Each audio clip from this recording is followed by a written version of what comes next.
एहसन शाह का मामला जो वो हमारी समझ से बाहर है, क्योंकि इस लड़के से बिलाज को इतना प्यार था जिसकी इंतहा नहीं। हम सोच भी नहीं सकते ये लड़का ऐसा कदम उठाएगा। इसने दोस्त के नाम पे दब्बा लगा दिया। हर एक के दिल में जगह बना लेता था। ऐसा कारीगर आदमी था एहसन शाह। बिलाज को भी इसने भी ऐसे पागल बनाया हुआ था, मैं तेरा हूँ तेरा हमदर्द। बिलाज को बोला कि यार लोग इसको अच्छा नहीं समझते, थोड़ा अवॉइड करो। मगर चूंकि बच्चा था, दादू नहीं ऐसा ही हम भी दर गुजर कर देते थे। दोस्त आपस में झगड़े हैं। टीप ने थोड़ा नीफे को डांट दिया है, इसको डांटा गया तुम ज्यादती करते। बात खत्म हो गई। टीफी वगैरह ने उनको बुला के उनके ऊपर हाथ रखा कि यार छोड़ो, तुम इतनी जायदाद है, प्रॉपर्टी है, इस लालच में आके पहले टीपू पे हमला किया, उसमें बच गया। 4/4/10 को दोबारा हमला हुआ है तो हमारा बनोई कत्ल हो गया। सन 94 में हमें इंसाफ मिल जाता तो हमें क्या जरूरत है। पेशा हमारा पहलवानी है, 200 साल से हमारे पास खिलाफत है पहलवानों की इंडिया से। तुम्हारा तो बदमाशी से दूर का वास्ता नहीं था। इस वक्त शालमी में मौजूद हैं, जो ये ट्रका वाला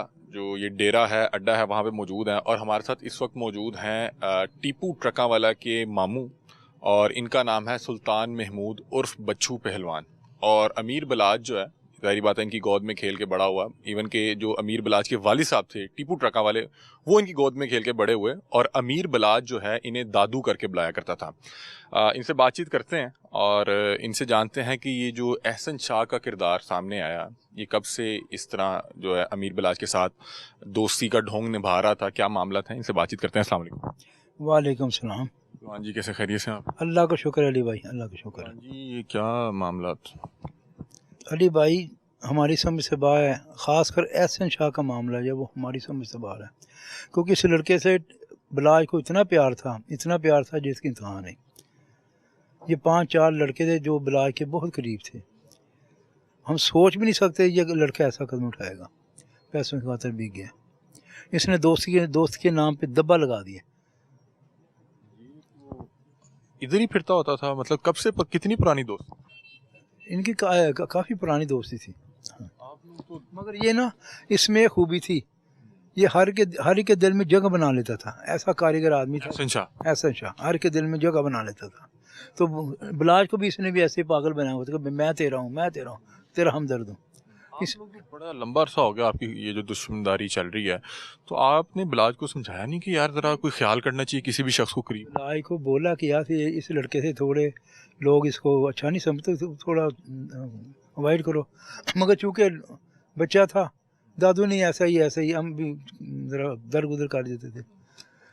और असल में तकरीबन 7-8 महीने हो गए, मैं ज़रा मेरे कमर की तकलीफ़ है, मैं नीचे नहीं उतर रहा था, मैं ऑपरेशन कराया हुआ।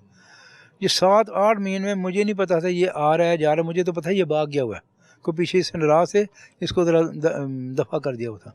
मामला पहले भी ख़राब हो, इसलिए दफ़ा कर दिया। ये फिर कहीं एंटर हो गया था तो आ रहा था, मुझे नहीं इसका इल्म था कि अभी आ रहा है। बच्चू पहलवान साहब, हम थोड़ा जो है ना माजी से शुरू करते हैं। ये जो पहलवानी वाला काम है, ये तो बड़े नफीस लोग होते हैं, लोग बड़े नफीस होते हैं। आप लोग दुश्मनदारी में किस तरह आ गए, और ये आपके कितने लोग जो हैं इस दुश्मनी की नज़र हो गए? देखो जी, आपने पहलवानी की बात की है ना, समझे मेरी बात। सन 94 में अगर इंसाफ मिल जाता तो इनको सज़ा हो जाती, तो बात अपने काम में दोबारा मस्त हुए। हम फिर भी अपने काम मगे थे। हमने फिर भी अदालत का दरवाज़ा खटखटाया। हम कानूनी जंग लड़े थे।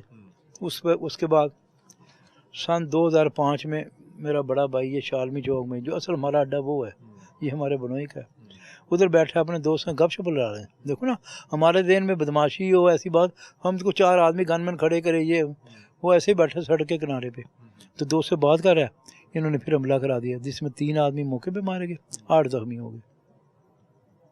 ठीक, ये मतलब कि ये तमाम नाज़रीन ये वो FIR दिखा रहे हैं तो ना, जिससे इनकी जो फैमिली है वो। फिर ये बात असल देखने वाली ये कि हमने तो कोई कत्ल नहीं किया। आप लोगों पे ये इल्ज़ाम लगते हैं कि जो टीपू ट्रका वाले थे वो पुलिस को इस्तेमाल करके अपने जो मुखालफिन हैं उनको उन्होंने ख़त्म करवाया। ठीक है, कौन से बताएं हमें?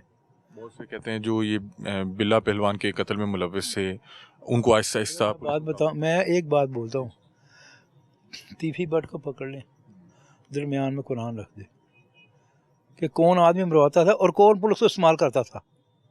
ये भी आप लोगों पे इल्ज़ाम है? मैं साबित करूँगा। मैं अगर झूठा हूँ मुझे सजा दें, अगर वो झूठे हैं तो उनको सजा दें। देखें ना, क्या पाकिस्तान में एक ही पुलिस इंस्पेक्टर है जो सारे मुजरिमों को पकड़ेगा? ये ज़रा बात सोचने वाली। एक ही इंस्पेक्टर है, दूसरी पुलिस नहीं है।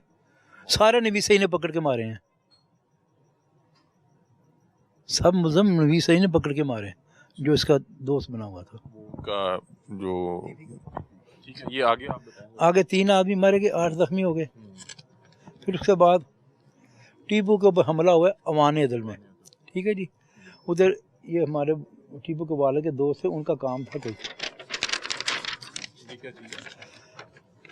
ये ना मोहसिन शाह साहब, नदर शाह साहब, ये सामने रहने वाले लोहारी के, जो हाँ वो उस हमले में ये मारे। वो जी, हाँ जी। अच्छा, तो उनका, हाँ जी, इनका काम था औकाफ में। तो इसने बोल रहा बेटा हमारे साथ चलो। टीपू को उधर को वाकिफ थे, औकाफ महकमा उधर से जब गेट से निकल लगे हैं तो हमला हो गया। अच्छा, ये उस दिन टीपू इनके साथ गए हुए थे, उनके कहने पे नदर शाह बेचारे। तो 5 आदमी मर गए, 5 जख्मी, जिसमें टीपू शदीद जख्मी हुआ था। 8 फायर कहते लगे थे इधर दिल के ऊपर, मगर अल्लाह बचाने वाला उस वक्त बच गया फिर, ठीक है। यहाँ से कहानी दूसरी तरफ चली जाती है। यहाँ कत्ल हो गए, उसके बाद दरमियान में आ जाते हैं हम चोई शफकात साहब SSP उस वक्त के, उनकी तरफ से कि टीपू सुलह करो, सुलह करो। ये गोगी भट्ट और तिफी भट्ट। हाँ, टीपू यही कहते कि चाचा ये हमारा कसूर बताए, हमारे रिश्तेदार नहीं है, कोई कारोबारी तनाज़ा नहीं, हम जानते तक नहीं है इन्होंने जुल्म क्यों कहती है। मगर चोई उस वक्त चोई साहब जोर में थे, बस सुलह करो सुलह करो। टीपू इनकार करता रहा। फिर एक वक्त ऐसा आया कि टीपू मान गया कि ठीक है, जिन्होंने मेरे पर हमला किया है कम अज़ कम उनको तो सजा दो। टीपू के घर में बैठ के मीटिंग हुई है। मैं हक ये ईमानी कुरानी बात कर रहा हूँ। अभी दुनिया में नहीं चोई शफकात होता तो सामने आता मेरे। चोई शफकात नवाज गाड़ा साहब, सुल्तान गाड़ा DSP होते थे, बड़े मशहूर, बड़े अच्छे नाइस आदमी। उनके बेटे बड़े, मैं और टीपू, कितने आदमी हो गए? 4, सिर्फ 4। घर में बैठ के बात हुई है तो चोई साहब ने ना, हाँ जी, कि ये बात टीपू साहब मान गए कि गोगी भट्ट और तिफी भट्ट से सुलह कर लीजिए, कि भी इनको छोड़ दो, तुम्हारे मुकदमे में इनको छोड़ दो, माफ़ी दो, बाकियों को हम सजा दिलवाते हैं। तो मुझे बोले चोई साहब जी क्या चाहते हो? मैंने कहा इज़्ज़त से जीना, बस और कुछ नहीं। यकीन करें मुसलमान गली में खड़े हो गए तो टीपू कहते टीपू बेटा हाथ मिलाओ। टीपू ने, मैं, नवाज गाड़ा साहब, चोई शफकार ने हाथ पे हाथ रखा, कहते बात ख़त्म कर दी, ठीक है। हम बड़े मुतमिन हो गए, चलो इंसाफ मिल जाएगा हमें। तकरीबन कोई 8-10 दिन ही गुजरे तो चोई साहब ने फिर पैगाम भेजा, नहीं टीपू सबको छोड़ो, जिन्होंने 5 आदमी मारे उनको भी छोड़ दो। वो टीपू ने इनकार कर दिया, वो इनकार कर दिया। इसी दौरान ना जफरी नथ कत्ल होता है लक्ष्मी चौक में, जिनको हमने पहली दफ़ा सुना कोई जफरी नथ भी है, ना हमारा जान ना पहचान। उधर कोई उसके 4-5 आदमी उधर मर गए थे। तो सुबह को हमें पता चले ऐसी कोई उधर कोई वारदात हुई है। हमने कहा चलो हमें क्या, 11 बजे के करीब टीपू को फ़ोन आता है चोई साहब का कि टीपू एक बात मेरी मान, तू सुलह कर ले। उनके चाचा जी वो कैसे? मेरा भारत कत्ल है, ये कत्ल फिर हुए हैं तो ये कत्ल का पर्चा फिर तुम पे होगा। अच्छा, सुलह पे मजबूर कर रहे हैं, अगर सुलह नहीं करनी तो फिर ये बैठा हूँ ना, मैं कहता हूँ कुरान दरमियान में रखो कि कितनी ज़्यादती हमसे होती रही है। टीपू ने बोला चाची ये तो सरहद ज़्यादती है, नहीं मेरी बात मानो। टीपू ने मुझे फ़ोन किया कि मामू ऐसे ऐसे दबाव डाला यार। मैं कहा यार तो फिर सरहद ज़्यादती। उसी दिन कुदरती मेरी मुलाकात थी कादी हुसैन अहमद साहब से, हमारे नाज़म थे जमात के शाह बिलाल साहब। उन्होंने टाइम लिया हुआ था, इसी ज़्यादतियों की वजह से मैं और शाह बिलाल साहब उधर चले गए।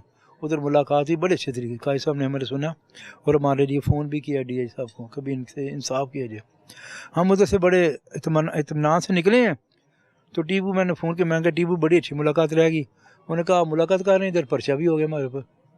अच्छा, वो जो 5 कत्ल हुए, पर्चा भी कराई, टीपू साहब, मैं भी, आप भी नामजद हो। हर पर्चे में मेरा नाम है, मेरे कभी बड़े भाई का, कभी किसी का पर्चा हो गया।